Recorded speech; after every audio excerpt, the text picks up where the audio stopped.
Vote শুরু হওয়ার 15 মিনিটের মধ্যেই নিজের ভোট দিতে নারায়ণগঞ্জের 13 নম্বর ওয়ার্ডের আদর্শ স্কুল অ্যান্ড কলেজ কেন্দ্রে আসেন বিএনপি প্রার্থী সাখাওয়াত হোসেন খান। ভোট দেওয়া শেষে কথা বলেন সংবাদকর্মীদের সঙ্গে। দিনের শুরুতে নির্বাচনের যে পরিবেশ ছিল শেষ পর্যন্ত তা বজায় থাকবে বলে আশা করেন তিনি।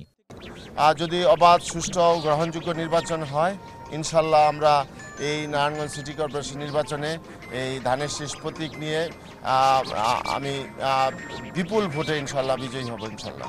আমরা চাই অবাধ, সুষ্ঠু, নিরপেক্ষ নির্বাচন। সেই অবাধ, সুষ্ঠু, নিরপেক্ষ নির্বাচনে যদি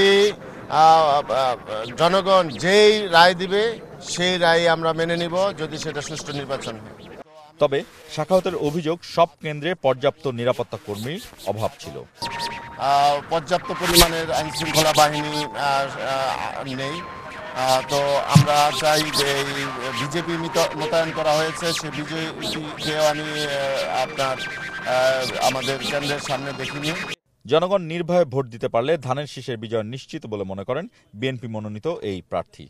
নারায়ণগঞ্জের 7 খুনের মামলার প্রতিবাদে আইনজীবীদের আন্দোলনের নেতৃত্ব দিয়েছিলেন সাখাওয়াত হোসেন খান। সরাসরি বিএনপিতে কোনো পদ না থাকলেও সেই আন্দোলনের ভূমিকাকে পুঁজি করে বিএনপির সমর্থন তিনি আদায় করেছেন এবং এই নির্বাচনে অংশ নিয়েছেন।